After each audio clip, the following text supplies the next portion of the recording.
Adresser, c'est quoi? Aller trouver ou avoir recours.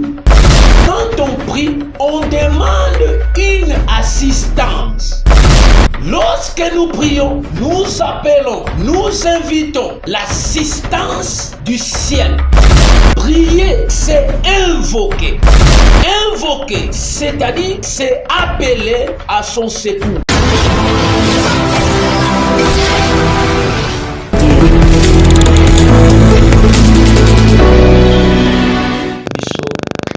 Nzambe apambola bino, Nzambe a soutenir bino, mbote na ba abonné nyoso ya JM TV. Et je suis là, votre humble serviteur, l'apôtre Joab Kinkela, responsable de l'église Centre Évangélique, les chemins vers Jésus-Christ. Et que Dieu vous bénisse encore abondamment. Et nous voulons essayer un peu de vous parler sur la prière. Aujourd'hui, je voudrais expliquer à tous nos abonnés qui nous suivent partout dans le monde pourquoi nous devons prier. Parce qu'il y a tant de personnes qui nous demandent pourquoi nous devons prier. Voilà pourquoi je voudrais répondre à tous nos abonnés qui nous ont posé cette question. Voici la réponse à travers cette émission qui consiste le temps fort de la prière. Et avant de vous expliquer pourquoi nous devons prier, d'abord nous voulons définir ou je voudrais définir la prière. La prière, c'est quoi? Premièrement, la prière, c'est une élévation de l'âme vers Dieu. C'est-à-dire que ton âme, mon âme, doit s'élever vers l'Éternel. C'est une élévation de l'âme vers Dieu.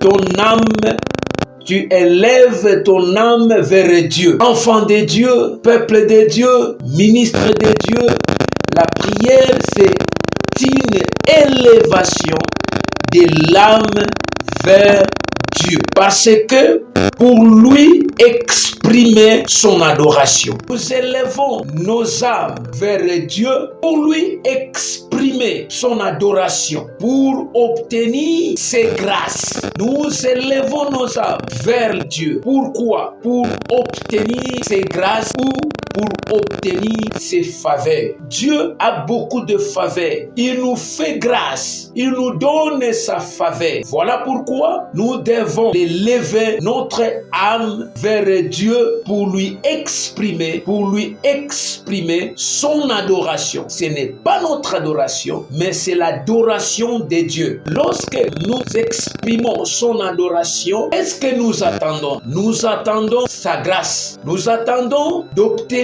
sa grâce et d'obtenir ses faveurs. Qu'est-ce que la prière? La prière, c'est l'ensemble des formules par lesquelles où s'adresse Dieu. La prière sont des formules. Nous avons tant de formules et toutes ces formules, c'est l'ensemble des formules. Quelqu'un peut prier Dieu, mais en priant Dieu, il y a des formules que nous exerçons. Et toutes ces formules, c'est ça qu'on appelle la prière. Troisièmement, qu'est-ce que la prière? La plus simple définition de la prière est définie comme l'action de parler avec Dieu. C'est ça la définition simple de la prière. C'est la définition simple de la prière. La prière, c'est une communication entre toi et ton Dieu. Tu es en train de communiquer, c'est-à-dire tu prends tes sujets, tu prends tes ambitions, tu prends tes idées, tu prends tes préoccupations, tu la communiques à Dieu. C'est ça la définition simple de la prière. Alors, mes très chers abonnés de JM TV, je voudrais soulever 4 termes pour bien comprendre la définition de la prière. D'abord, prier. Prier, c'est adresser. Adresser, c'est quoi? Aller trouver ou avoir recours. Quand on parle de la recours, le recours c'est quoi? Suivez. Que Yahweh, le Dieu Tout-Puissant, vous bénisse. Recours c'est quoi? Recours, c'est une action par laquelle on recherche de l'assistance. Secours, c'est un refuge. Secours, c'est un refuge. Secours, c'est une action par laquelle on recherche de l'assistance. C'est-à-dire, j'ai un problème. Je cherche quelqu'un qui pourra m'assister. Quand on prie, on demande une assistance. Lorsque nous prions, nous appelons, nous invitons l'assistance du ciel, l'assistance de Dieu dans nos problèmes. Voilà pourquoi il est demandé à tout chrétien, à tout enfant de Dieu de prier. Lorsque vous priez, vous demandez l'assistance. Que Dieu t'assiste peut-être dans tes projets, que Dieu t'assiste dans tes problèmes. Tu as des difficultés, tu es malade, tu as des problèmes par lesquels tu cherches la solution. Mais lorsque vous priez, lorsque vous cherchez la face de Dieu, vous vous adressez à Dieu pour avoir l'assistance de Dieu. Ça c'est un. Deux, prier, c'est invoquer. Invoquer, c'est-à-dire, c'est appeler à son secours. J'appelle le secours de Dieu. J'appelle le secours du ciel. J'appelle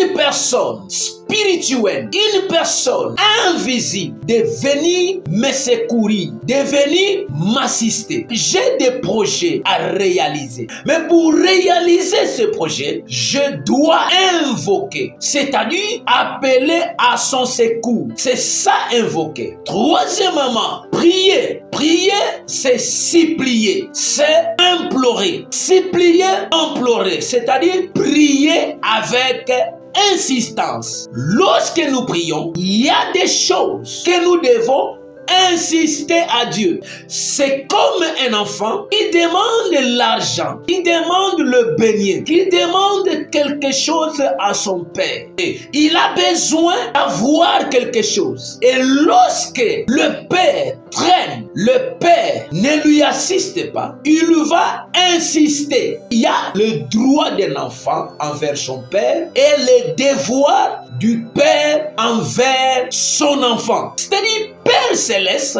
a ce qu'on appelle le devoir de nous assister, le devoir de nous secourir, le devoir de nous donner ce que nous avons besoin. Et nous, tant que ses enfants, nous avons droit, plein de droit, de lui demander quelque chose, de lui demander tout ce que nous avions besoin. 4. Prier. Prier, c'est intercéder. Intercéder. Intercéder, c'est-à-dire intervenir en faveur. Lorsque je prie, tout autour de moi, dans ma famille, il y a des gens qui ont des problèmes, mais ils n'ont pas la capacité de prier. Ils n'ont pas la force de prier. Mais moi, je dois intervenir. Intervenir, c'est-à-dire prendre la place de quelqu'un. Lorsque je prie, je dois prendre aussi la place de quelqu'un pour plaider à son faveur. Bien-aimés dans le Seigneur, pourquoi nous devons prier? Pourquoi nous devons prier? Nous avons compris la définition de la prière. Intervenir, c'est-à-dire intervenir en faveur de quelqu'un. Intervenir, c'est-à-dire prendre part à une action où tu es en train de jouer un rôle. Jouer un rôle. C'est ça, prier. Lorsque je prie, je joue un rôle. Oh, nous regardons des films. Si on te donne un rôle à jouer, nos amis de théâtre, lorsque tu fais la théâtre, on te donnera un rôle à jouer. Et on va bien t'examiner. On va te regarder si tu auras la capacité de jouer un rôle. Si on trouve en toi des capacités, si on trouve en toi un don, un talent de jouer un rôle, on te donnera le rôle de jouer. C'est-à-dire, lorsque nous prions, nous jouons un grand rôle d'intervenir pour les autres. Nous jouons un grand rôle pour appeler à son secours. Nous jouons un rôle de recourir vers Dieu. J'ai échoué. Peut-être je n'ai pas réussi. Je dois recourir. Je dois supplier. C'est-à-dire, lorsque j'ai pris, je prends un rôle, je joue un rôle de supplier Dieu. Alors, pour le faire, tu dois comprendre comment le faire. Gloire à l'agneau de Dieu. Alors, la deuxième des plutôt, est-il important de prier? C'est une question. Est-il important de prier? La réponse est oui. Oui, c'est très important de prier. Pourquoi je dis que oui? Lisons la parole de Dieu. Je suis dans le livre de Matthieu chapitre 12, verset 22. Qu'est-ce que la Bible dit? La Bible dit, alors on lui amena un démoniaque aveugle et muet. C'est-à-dire, il y avait un aveugle, quelqu'un qui avait des problèmes. Quel était le problème? Il était premièrement aveugle, deuxièmement muet. Un aveugle, c'est celui qui ne voit pas. Un muet ou une muette, c'est quelqu'un ou quelqu'un qui ne parle pas, qui ne sait pas s'exprimer. Il s'exprime par des gestes. Alors, il est difficile de comprendre lorsqu'une muette s'exprime par des gestes, à moins que tu sois enseigné. Un aveugle, c'est quelqu'un qui ne voit pas. Et lorsque quelqu'un ne voit pas, en lui, il y a la confusion. Il n'a pas de vision. Et lorsqu'il y a la confusion amène quelqu'un dans l'échec. La confusion amène quelqu'un à échouer. Mais la Bible dit, lorsqu'on l'amena vers Jésus, quelqu'un qui était aveugle, quelqu'un qui était muet, et la Bible dit, il est guéri de sorte que les muets parlaient et voyaient. C'est-à-dire, il y avait quelqu'un qui avait plaidé pour l'aveugle. C'était Jésus. Jésus a pris place. Jésus a conjugué 5 vers pour que l'aveugle soit guéri. La première des choses, il a dressé. La deuxième des choses, il a invoqué. La troisième des choses, il a supplié. Il a imploré l'intervention de Dieu. Il a intercédé. Il a intervenu. Il a pris la place de l'aveugle. L'aveugle ne voyait pas. L'aveugle avait la difficulté de s'exprimer. Mais Jésus a pris la place de l'aveugle. Il a guéri l'aveugle jusqu'à tel point que la Bible dit que l'aveugle a vu et il a parlé. D'abord, j'ai défini la prière. Le deuxième point, je vous ai expliqué, est-il important de prier?